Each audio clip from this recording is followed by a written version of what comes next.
2020년에 방영한 드라마 중에 더킹 영원한 군주라는 드라마가 있습니다. 이 드라마는 평행 우주 개념을 가지고 같은 시대를 사는 다른 두 세계를 그리고 있습니다.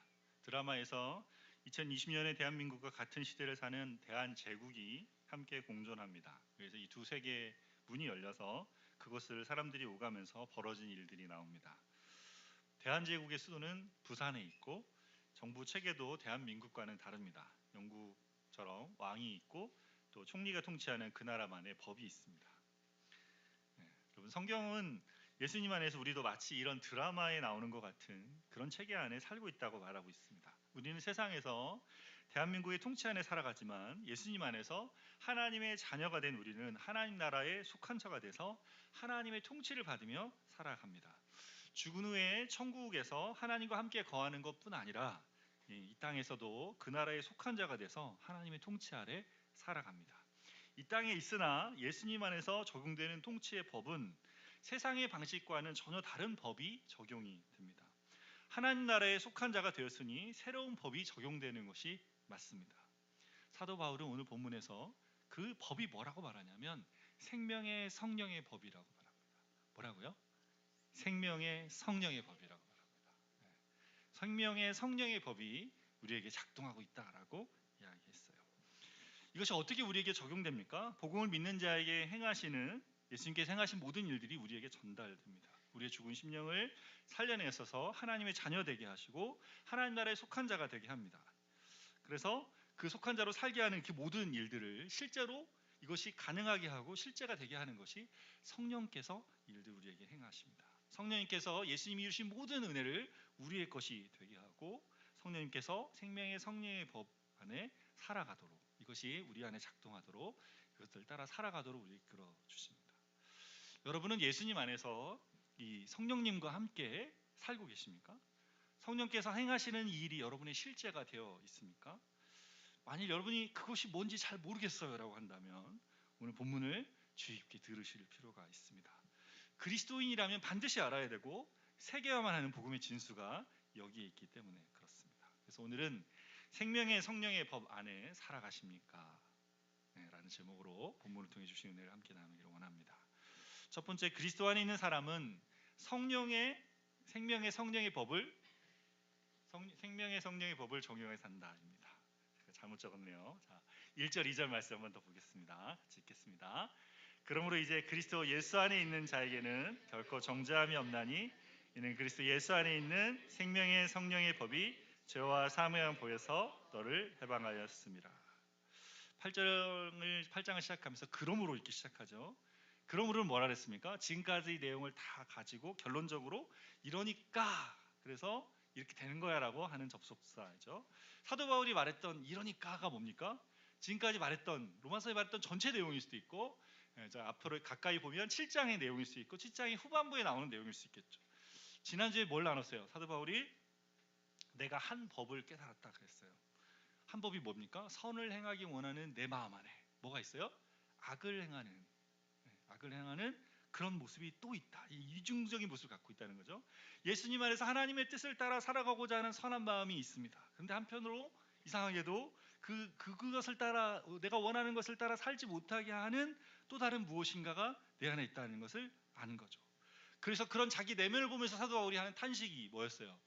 오라 나는 곤고한 자로다. 이 사망의 몸에서 누가 나를 건져내랴라고 울부짖었습니다. 이것이 누구에게 있다 그랬어요? 예수님 믿는 우리 안에 있다 그랬어요.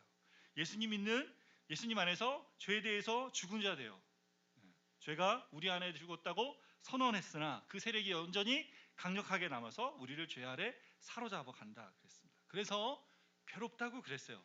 전에는 몰랐고 보이지 않았는데 이제는 알겠고 더 잘 보이는 거죠.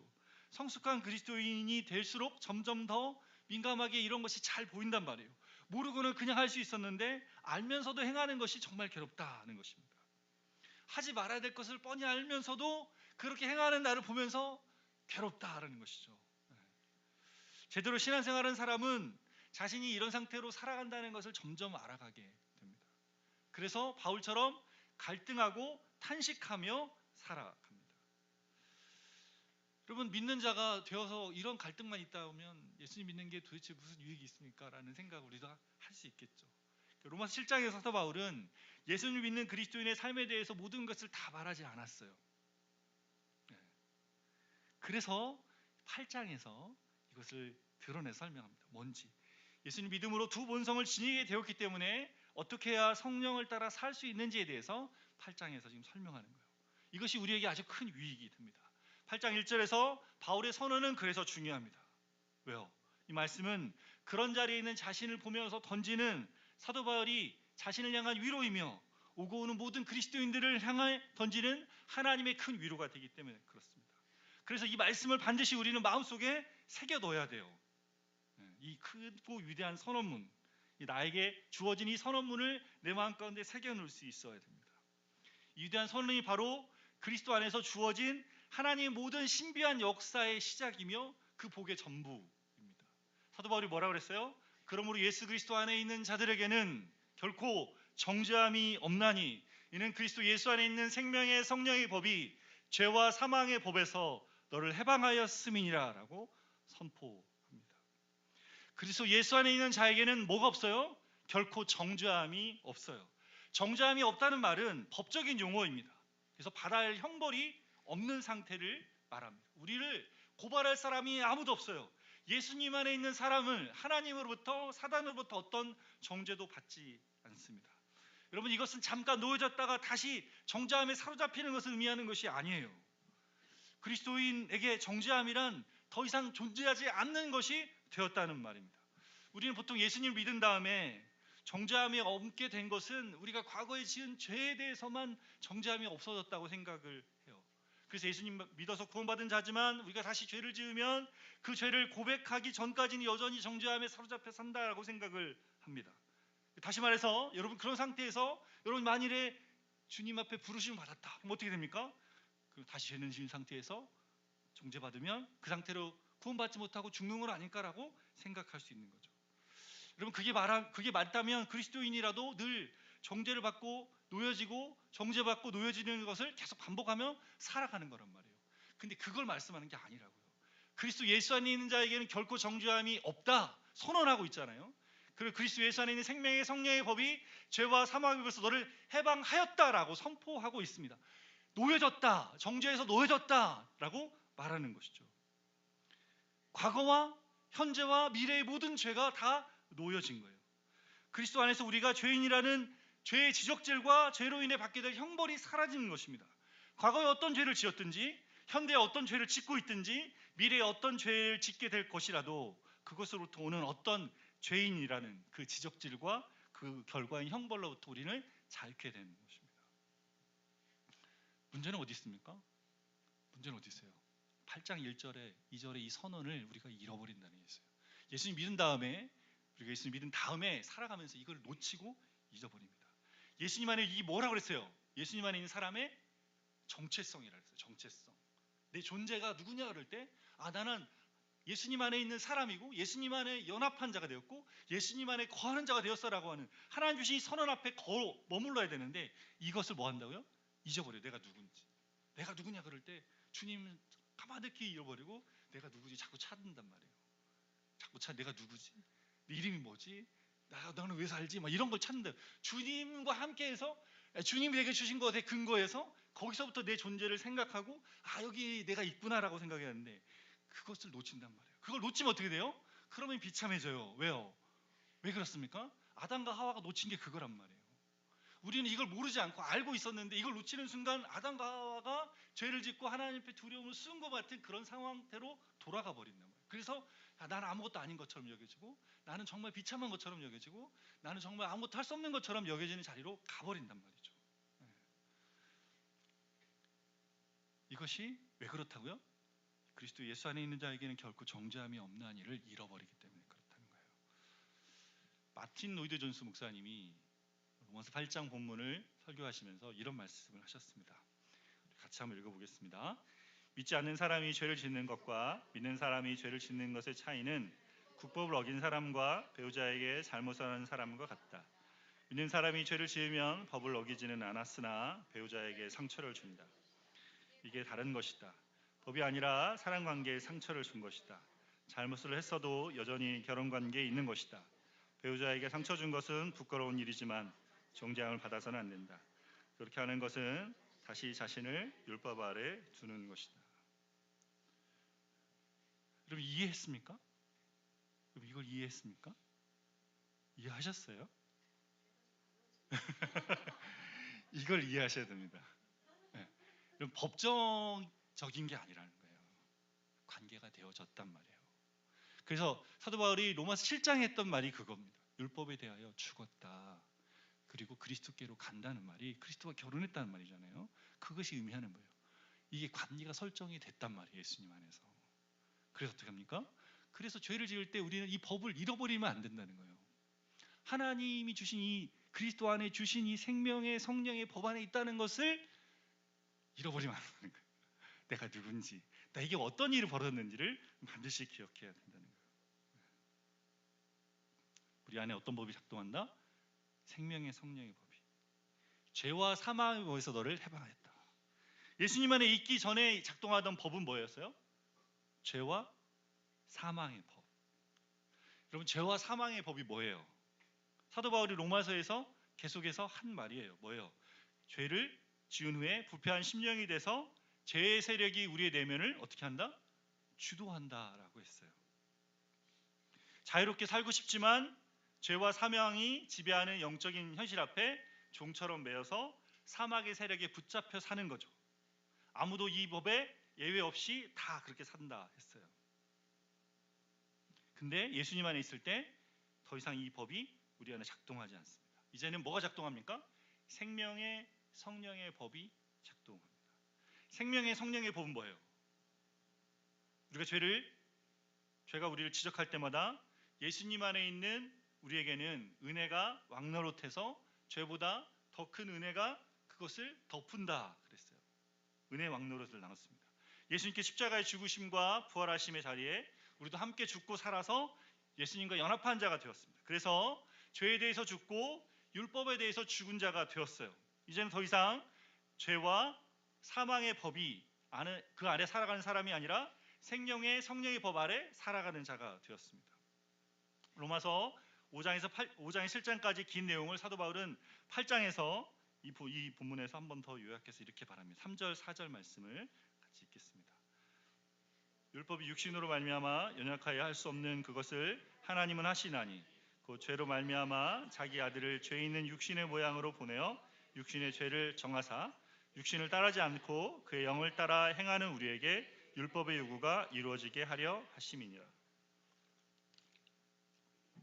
여러분 율법이 육신으로 말미암아 연약하여 할 수 없는 것을 이게 무슨 말입니까? 율법이 육신으로 말미암아 연약하여 할 수 없다는 거예요. 사도 바울이 로마서 7장 계속 이야기했어요. 뭐였어요? 율법은 하나님이 주신 거예요. 그죠?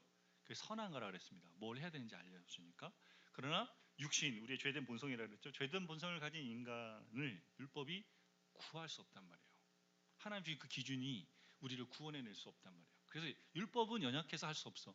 우리가 가진 죄성 때문에 약해서 할 수 없다. 그래서 그냥 하나님의 기준이 이거다라는 것을 알려줄 뿐이라고 했습니다. 여러분 인간이 만든 좋은 제도와 법도 인간의 이 죄된 본성 때문에 실현되지 못했어요. 우리는 그 역사의 시간을 거쳐와 있습니다. 여러분 유교는 우리나라 조선시대 유교는 뭘 말했습니까? 이상이 수신제가 치국평천하였습니다. 뭐 했어요? 먼저 자기를 닦고 집안을 가지런히 한 다음에 나라를 다스리고 천하를 평탄하게 한다 했어요. 왕이 덕으로 나라를 다스리면 이 사회가 이상적인 나라가 될 거라고 생각했어요. 근데 어떻게 했습니까? 이상이었죠. 유교가 실패했습니다. 조선시대의 역사를 보면 계속 실패해 왔잖아요. 안 되잖아요. 왜 안 됩니까? 이게 인간의 죄된 본성 때문에 안 돼요. 그 이상 자체가 잘못된 게 아닌데 그것을 실현할 수 있는 능력이 없는 거죠. 여러분 힌두교와 불교는 뭐냐면 인간의 문제를 내면의 문제를 잘 지적했어요. 뭐였어요? 그게 인간의 욕심 때문이다라고 잘 지적했습니다. 근데 해결책을 어떻게 제시합니까? 인간이 뭐 합니까? 수련을 하는 거예요. 인간이 자기 수련을 통해서 이 욕심을 마음속에서 비워내면 어떻게 돼요? 그러면 세상에 덜 속하게 되고 그러면 하나님 같이 된다라고 이야기했습니다. 여러분, 이 본성, 이 마음을 어떻게 비워냅니까? 이것이 누군데? 내 자신이란 말이에요. 내 자신을 죽일 수 없잖아요. 그래서 자꾸 나를 비워야 돼요. 자꾸 비워내라는 거예요. 자꾸 비웠는데 어떻게 해요? 내가 살아있잖아요. 채 있잖아요. 이걸 비울 수가 없는 거예요. 비울 수 없는 걸 비우라니까 안 비워지는 거죠. 네, 그러니까 가능하지 않은 것을 하라는 거예요. 여러분, 중세를 넘어 근세에 이르러서 서구 사회의 르네상스를 열었어요. 그러니까 인간 중심의 시, 인간 중심의 진리를 추구해서 이상적인 사회를 건설해 보려 했습니다. 그렇게 되는 줄 알았죠. 근데 1차 대전, 2차 대전을 지날 때 어떻게 됐습니까? 인간의 이 악한 본성을 본 거예요. 얼마나 인간들이 잔인한지. 좀 갖고자, 더 많은 땅덩어리, 더 많은 부를 차지하고자 많은 사람들을 죽이는 거 보면서 야, 인간은 절대 그런 존재가 아니구나라고 생각을 했어요. 공산주의의 이상은 뭡니까? 모두 다 똑같이 열심히 일해서 똑같이 가눠놨죠. 얼마나 멋진 이상입니까? 근데 안 돼요. 왜 안 됩니까? 인간의 죄된 본성 때문에 안 됩니다. 사회학을 연구하는 사회학자들도 그동안 인류의 정의와 평등을 실현시켜서 모든 인간이 복되게 하는 사회를 꿈꾸면서 제도를 만들기 위해 헌신했어요. 근데 안 돼요. 자본주의는 어떻습니까? 자본주의는 그럼 성공한 체제입니까? 이 안에도 우린 보잖아요. 잘 사는 사람은 계속 더 잘 살고 못 사는 사람은 더 이렇게 격차가 나는 상황 가운데 들어가 있는 것을 우리는 보게 해요.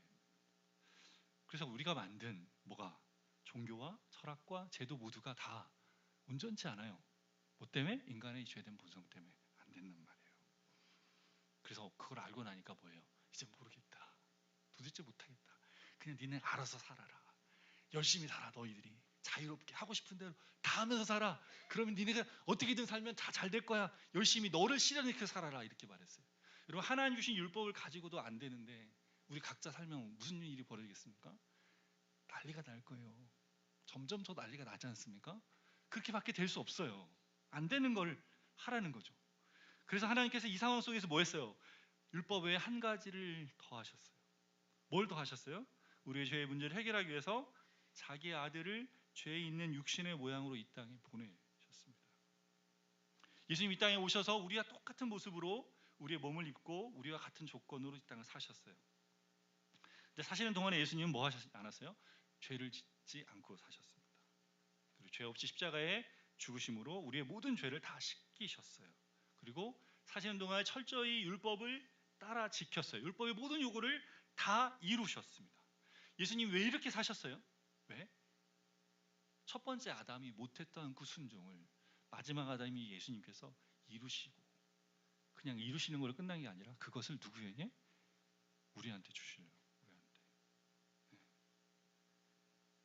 예수님이 이루신 그것을 우리한테 주시기 위해서, 그래서 예수님 안에 있는 사람들에게 성령님께서 하시는 일이 뭡니까? 예수님이 이루신 것을 우리에게 주시는 일을 하십니다. 예수님이 이루신 것을. 4절 말씀처럼 육신을 따르지 않고 그 영을 따라 행하는 우리에게 율법의 요구가 이루어지게 했어요. 이게 이해가 되십니까? 이제 무슨 말씀인지 알겠어요? 그 영, 성령께서 하시는 은혜 안에, 이 복음의 은혜 앞에 거하는 우리에게 율법의 요구가 이루어져요. 왜요? 우리가 해서가 아니라, 뭘 해서가 아니라 예수님이 이루신 그 은혜가 우리 안에 적용되기 때문에 이 방식이 되게 하셨어요. 율법 우리에게 요구해요. 하나님을 사랑하고 이웃을 사랑해서 살아라. 못하면 정죄한단 말이에요. 그때마다 성령님께서 뭐예요? 우리 안에서 예수님이 이루신 덕을 적용시킵니다. 성령께서 예수님이 이루신 모든 덕으로 우리를 감싸하시죠. 너의 모든 죄가 예수님 안에서 씻겨졌으며 너의 모든 허물이 사해졌으며 예수님이 모든 것을 이루신 그것이 너의 것이 되었다라고 해주시는 거예요. 그것을 하시려고 예수님이 오셨습니다. 그래서 예수 그리스도 안에 있는 자에게는 뭐가 없어요? 결코 정죄함이 없어요. 왜요? 생명의 성령의 법이 죄와 사망의 법에서 우리를 해방했기 때문에 그렇습니다. 여러분, 사도 바울이 왜 이 말을 하는 거예요?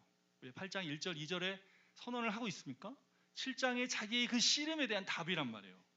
자기가 탄식하며 자기 내면을 볼 때마다 그렇게 넘어지고 있는 오호라는 공고한 자로다 이 사망의 몸에서 누가 나를 건져내려 하는 그 자리에 있을 때마다 낭망하지 말라는 겁니다.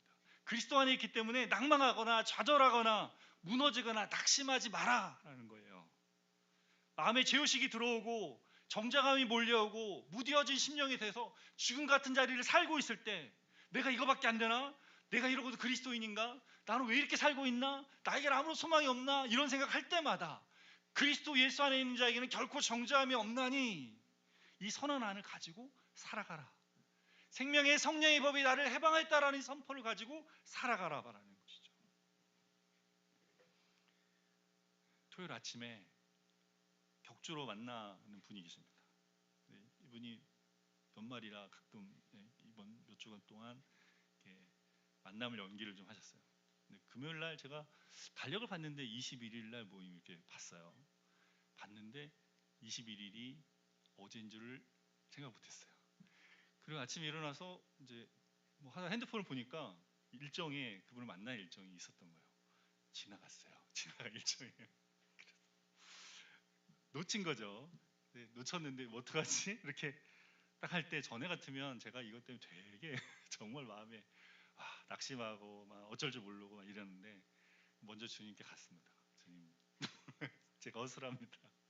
제가 이런 사람이군요. 하고 연락을 드렸습니다.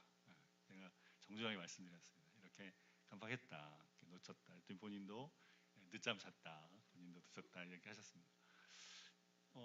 주님 안에 그리스도 예수 안에 있는 자에게는 결코 정죄함이 없다는 이 선언이 저희 삶에 적용될 때마다 우리는 이런 정죄의 자리, 내 스스로 나를 정죄하거나 누군가 나를 정죄하는 그 자리에 먼저 뭐 해야 됩니까? 주님께 가야 됩니다.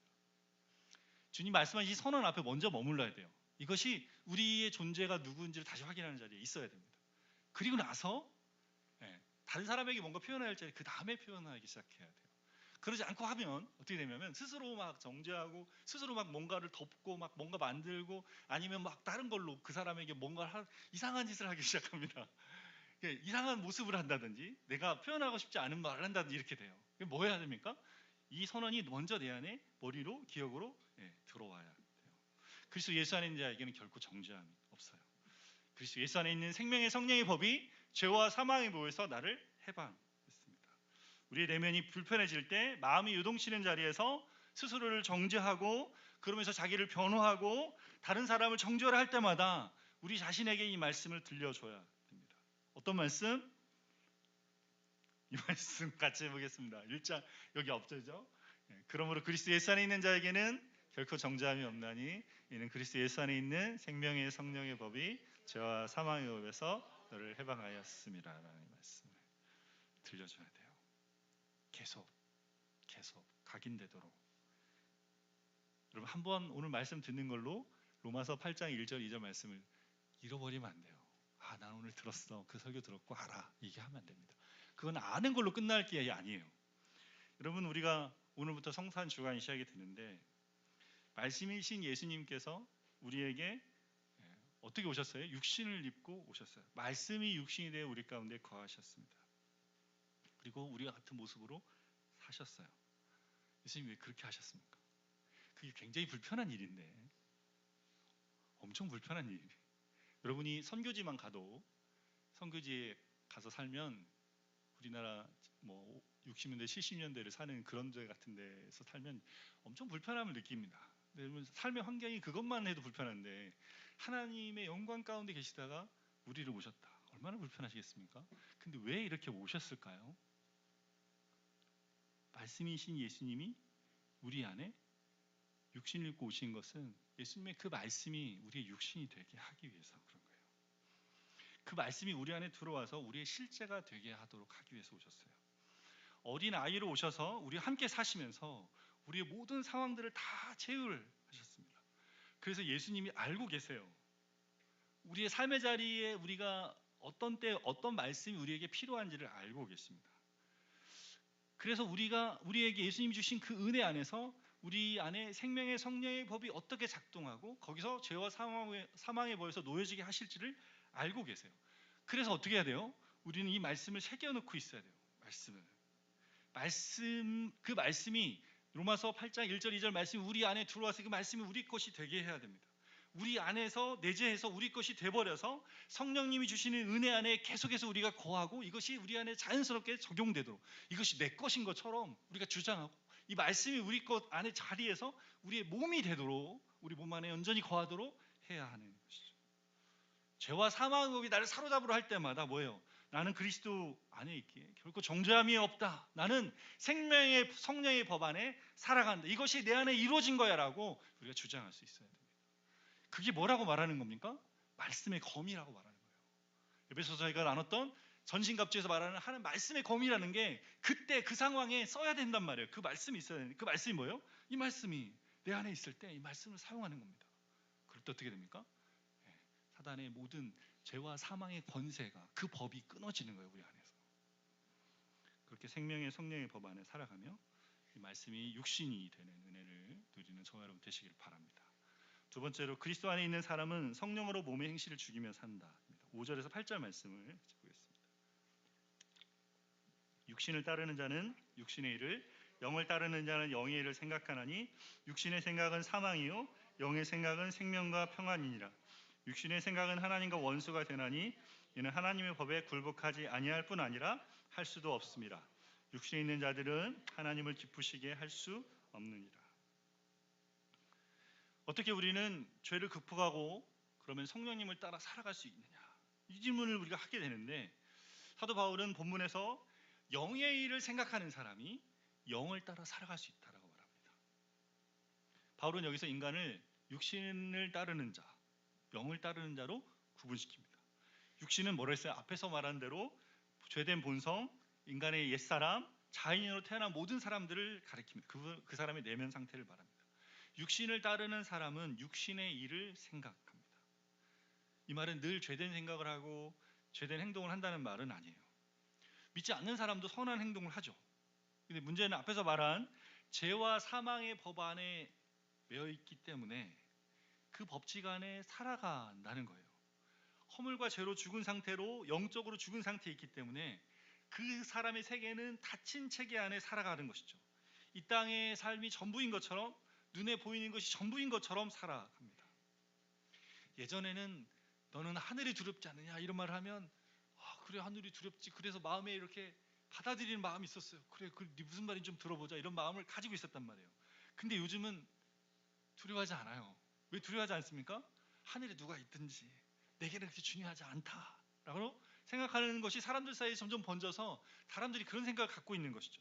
학교에서 뭘 배웁니까? 진화를 배우고 유물론적인 사고를 가르치고 이 세상 이 물질에서부터 왔다는 생각이 자리하면서 영원한 것과 참된 것의 의미에 우리가 마음을 쓰지 않는 것이죠.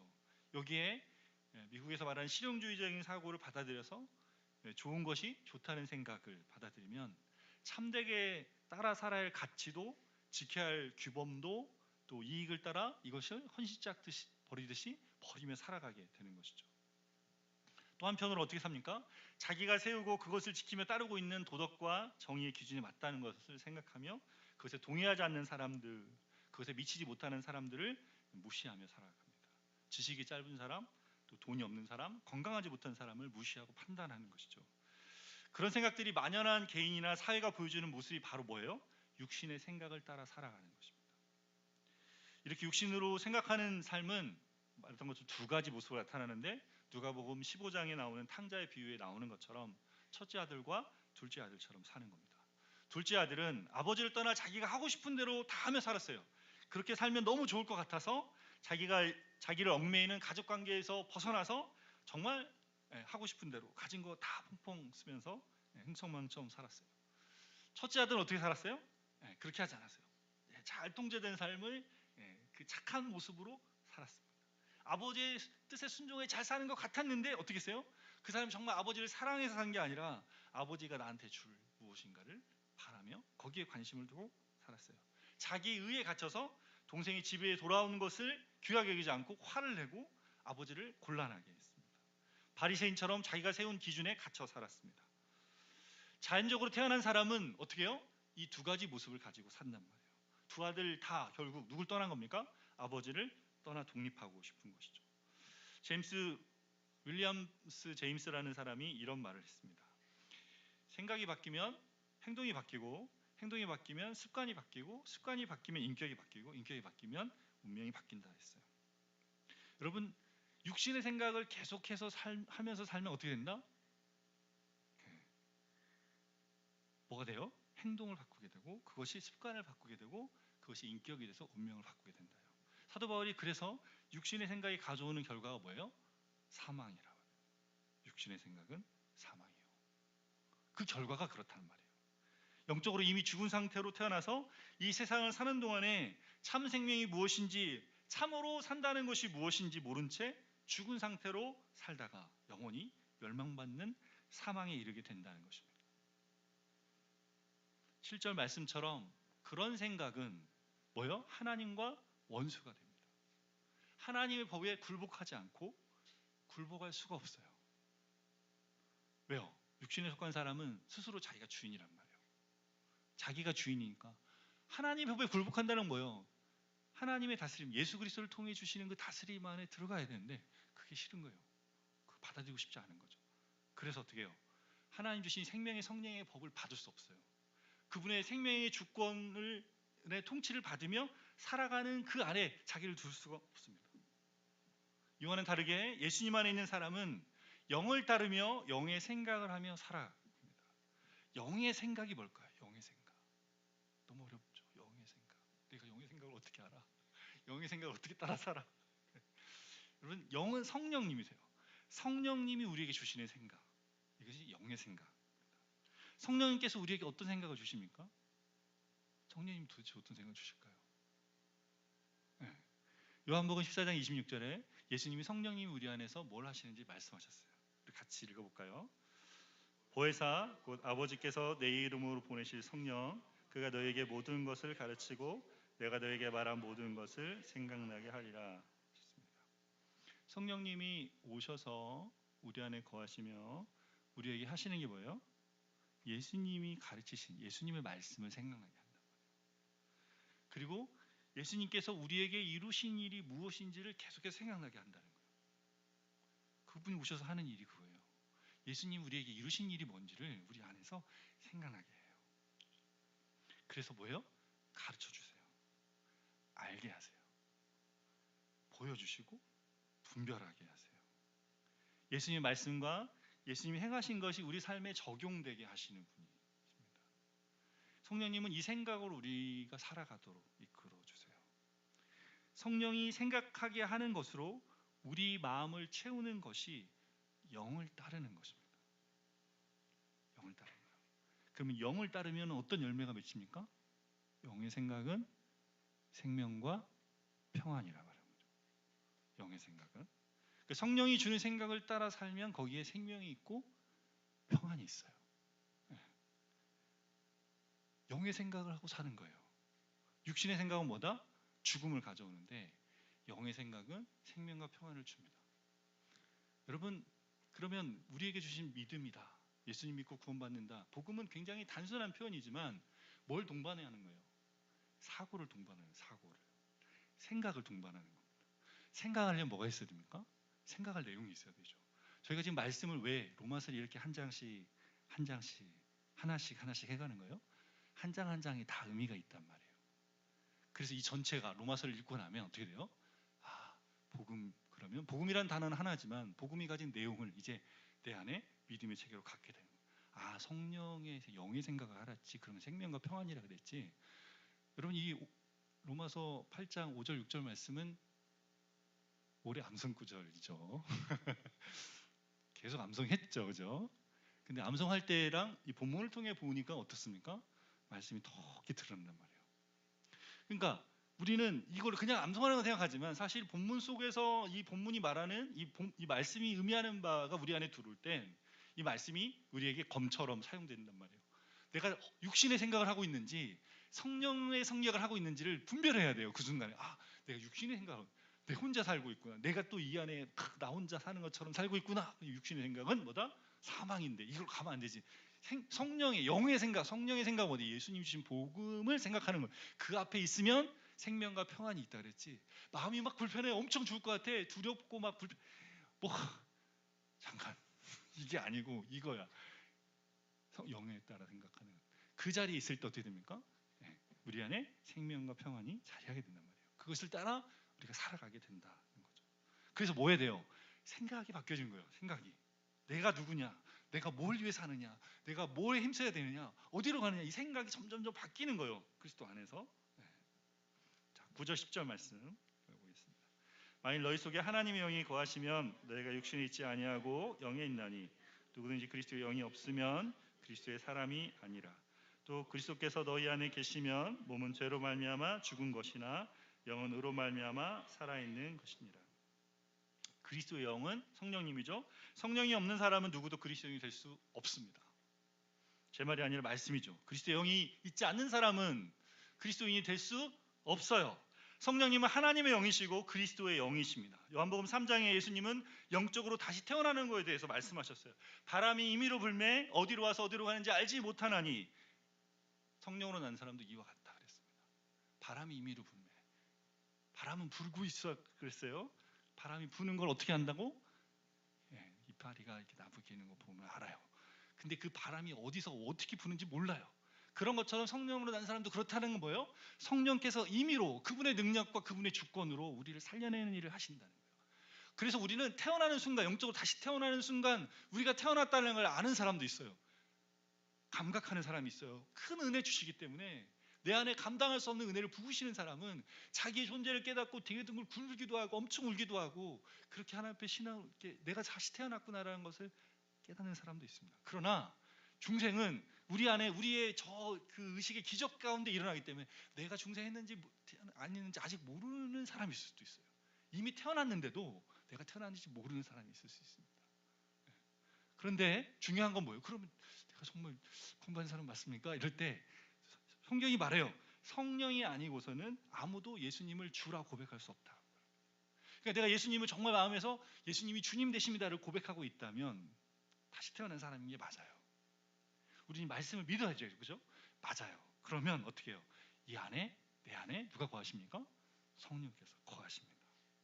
성령님이 그렇게 모든 믿는 사람, 예수님 믿는 사람 안에 거하세요. 그 바울은 예수님을 믿는 자에게 성령이 거하시고 또 뭐라고 말합니까? 예수님이 거하신다 말해요. 말씀을 보세요. 그죠? 하나님의 영이 거하시면 또 뭐요? 그리스도께서 너희 안에 계시면 두 가지 이야기합니다. 그러니까 성령이 계시고 예수님이 계셔요. 근데 예수님은 하나님 우편에 계시잖아요. 어떻게 우리에게 거하십니까? 성령을 통해 거하시죠. 그 왜 이렇게 이야기하십니까? 왜 이렇게 하십니까? 왜냐하면 예수님이 거하신다 말할 때 예수님이 계시면서 우리에게 이루어진 일을 복음의 은혜가 무엇인지 알려주기 위해서 이 말을 더 하고 있는 거예요. 10절의 말씀을. 예수님이 우리 안에 거하심이 이루어진 게 뭐예요? 몸은 죄로 말미암아 죽은 것이나 영은 의로 말미암아 살아있는 거다 그랬어요. 그 예수님이 우리 안에 거할 때 십자가에서 우리가 5장, 6장, 7장에 있는 그 말씀이 우리 안에 어떻게 이루어진지 아는 거죠. 죄된 본성을 가진 우리 옛사람이 죽었고 새 사람이 우리에게 살아났단 말이에요. 이것이 뭐다? 영적인 현실이다.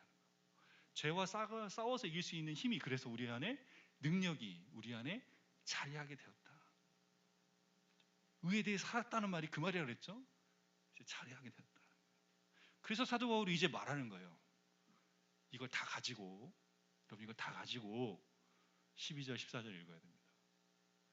이걸 따로 읽는 게 아니고 이걸 다 가지고 이제 12절 14절 읽겠습니다. 읽어보겠습니다.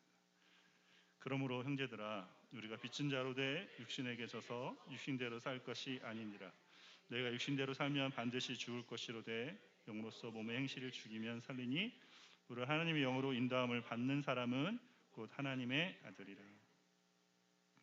하나님의 사람은 하나님의 영으로 인도함을 받습니다. 인도함을 받는다는 것은 성령께서 우리에게 주신 이 생각을 따라서 우리 삶에서 우리가 분별하고 판단하고 결정해야 될 많은 일들 가운데 주시는 그 마음을 따라서 하나님의 선하신 뜻을 알아가며 살아간단 말이에요.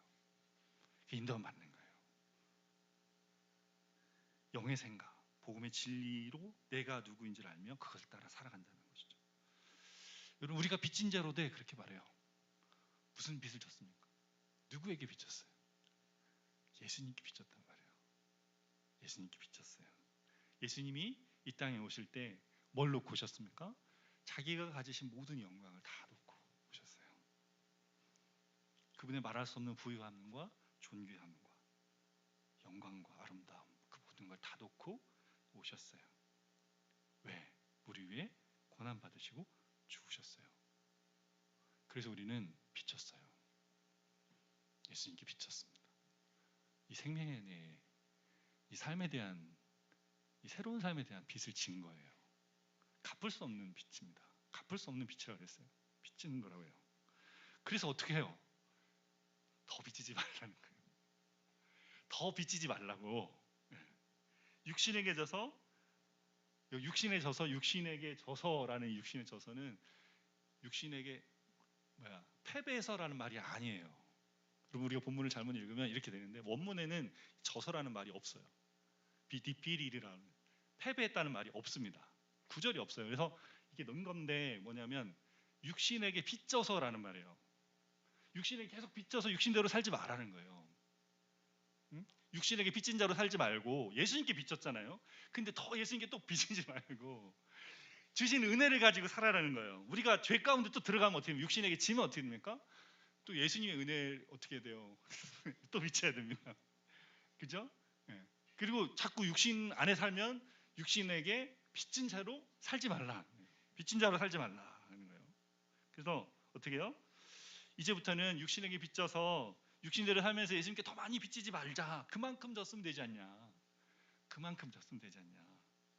그리스도인으로 살면서 더 이상 육신에 빚지지 않는 방법이 있어요. 그게 뭐예요? 육신에 빚지지 않는 방법이 뭡니까? 모든 것이 내 힘으로 된다고 생각하면 내가 의롭게 살려 한다던가 내 스스로 인생 내 마음대로 살겠다 이렇게 하지 않는 거예요. 이렇게 하는 사람은 뭡니까? 육신에게 빚지는 사람. 예수님께 또 계속 뭐예요? 빚을 가져오는 사람. 어떻게 하면 그렇게 된다고요? 어떻게 하면 육신에게 빚지지 않고 예수님께 더 계속해서 빚지는 삶을 살지 않게 된다고요? 영으로서 몸의 행실을 죽일 때. 영으로서 몸의 행실을 죽일 때. 어떻게 하면 영으로서 몸의 행실을 죽이게 됩니까? 육신의 생각대로 사는 것이 아니라 성령님께서 인도하시는 것을 따라서 영의 생각을 하며 영을 따라 살아가는 것이죠. 이게 뭐예요? 앞에서 말하는 생명의 성령의 법을 우리 내면에 적용해서 사는 것입니다. 복음이 주는 생명의 법이 우리 내면을 주장하도록 계속해서 우리 자신을 내어주는 거죠.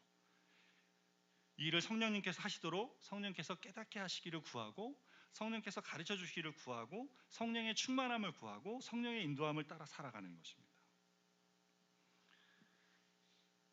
옛사람이 내 모습이 보일 때마다 정죄하거나 판단하는 것이 아니라 성령께서 주시는 은혜 안에 있는 나를 보면서 예수님 안에 받아들여 주시는 용납과 용서를 바라보며 그 자리에 성령의 은혜를 구하며 육신의 행실을 죽이는 것입니다. 여러분, 이 죽인다라는 말은 어떻게 해요? 아까 말했잖아요. 이걸 다 들고 죽이는 거라고. 이거 없이 앞에 있는 말씀 없이 한다는 건 내가 하는 것이 되는데 예수님이 이루신 이것들을 다 가지고 이제 죽이라 하기 때문에 뭘 하는 거예요? 죽일 수 있다는 거예요. 죽일 능력이 있다는 거예요. 성령이 내 안에 거하시기 때문에 영의 생각, 복음에 있는 생각 안에 있으면 이걸 죽일 수 있게 된다는 거예요. 그 죽이라는 말은 잘못된 생각과 태도와 행위를 어떻게 해요? 무자비하게 섬멸시켜야 돼요. 그래서 섬멸시켜야 돼요. 그것을 향해서 뭐 해야 됩니까? 전쟁을 선포해야 돼요. 그래서 그리스도인들은 결코 죄를 가볍게 대하지 않습니다. 전쟁하는 거죠. 그거랑 전쟁하는 겁니까? 전쟁하는 거예요. 전쟁. 이 정도는 나는 다스릴 수 있어 라고 생각하는 것은 금방 넘어지게 합니다. 다스릴 수 없어요. 나를 죄짓게 하는 것이 있으면 어떻게 돼요? 최대한 멀리 둬야 돼요. 최대한 다 없애야 돼요. 다 치워야 됩니다. 깨끗하게 없애야 돼요. 최대한 멀리 해야 됩니다. 그냥 피하는 것이 아니라 죄를 반복해서 짓도록 하는 것이 의심되는 것이 있다면 멀리 해야 돼요. 그것을 향해 전쟁을 선포해야 됩니다. 우크라이나에 참여한 북한군에게 뭐가 날라옵니까? 드론이 날라옵니다. 영상 보셨습니까? 피할 수 없죠. 갑자기 걷고 있는데 넓은 대지에 드론이 날라와요. 도망갈 자리가 없어요. 여러분, 전쟁은 무서운 겁니다. 어디서 폭탄이 터질지, 어디서 적군이 나타날지 모르잖아요. 그거 어떻게 해야 됩니까? 깨끗하게 지워내야 돼요. 절대 가까이 두면 안 됩니다. 다 치우고 다 없애고 죄 짓는 것 하나라도 생각이 되는 건 다 치워내야 됩니다. 그렇게 해도 또 그렇게 되던데요. 적어도 언제는 주님 앞에 서서 이 주의 은혜 앞에 머물 때는 어떻게 해야 돼요? 깨끗하게 다 치워야 됩니다. 그리고 이 은혜에 계속해서 잠이 있어야 돼요. 우리는 육신에게 빚진 자들이 아니에요. 누구에게 빚졌어요? 예수님께 빚진 자들입니다. 예수님께 빚진 자예요.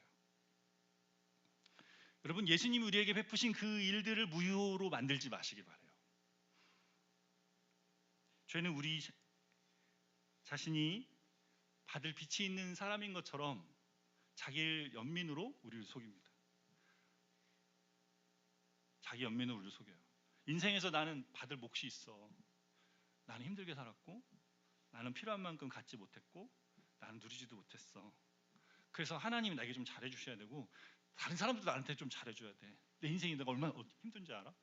여러분, 이렇게 생각하는 건 뭡니까? 자기 연민입니다. 육신이 뭐예요? 다시 육신이 비치게 만드는 겁니다. 그 앞에 살아가는 거예요. 육신의 생각이에요. 바울은 우리가 예수님께 빚진 자라는 것을 기억하라. 우리가 은혜에 잠기면 이 보상 심리를 따라 우리에게 든 결론은 뭐냐면 죄를 짓게 만드는 거예요. 게으르게 하고, 아무것도 하지 못하게 하고, 절망하게 하고, 무력하게 하고, 그냥 못하겠다라고 너부르게 하고. 이건 다 뭡니까? 내 안에 육신이 살아서 나에게 그 보상 심리로 나를 잡아먹고 있는 거예요. 그리스도 예수 안에 있는 자에게는 결코 정죄함이 없어요. 생명의 성령이 작동하고 있어요. 새로운 세망과 새로운 소망과 새로운 삶이, 새로운 마음이 내 안에 일어나서 살게 한단 말이에요. 죄가 내 안에 힘을 잃어버려요. 죄를 미워하게 되고 죄가 가진 힘이 우리 안에서 떨어지게 됩니다. 복음이 말하여 준 바, 내가 누구인 줄 알고 그 안에 내가 살아갈 때마다, 영의 생각을 따라 살 때마다 내 안에 주시는 참 자유와 참 소망과 참 은혜가 내 안에 계속해서 들어오기 때문에 거기에 생명과 평안이 내 안에 자리하게 된다는 말입니다. 그렇게 생명의 성령의 법을 따라 살아가며 생명과 평안의 열매를 맺는 여러분의 삶 되기를 바랍니다. 함께 찬송가 115장 같이 찬양하시며 주신 말씀 가지고 기도하고 나가겠습니다.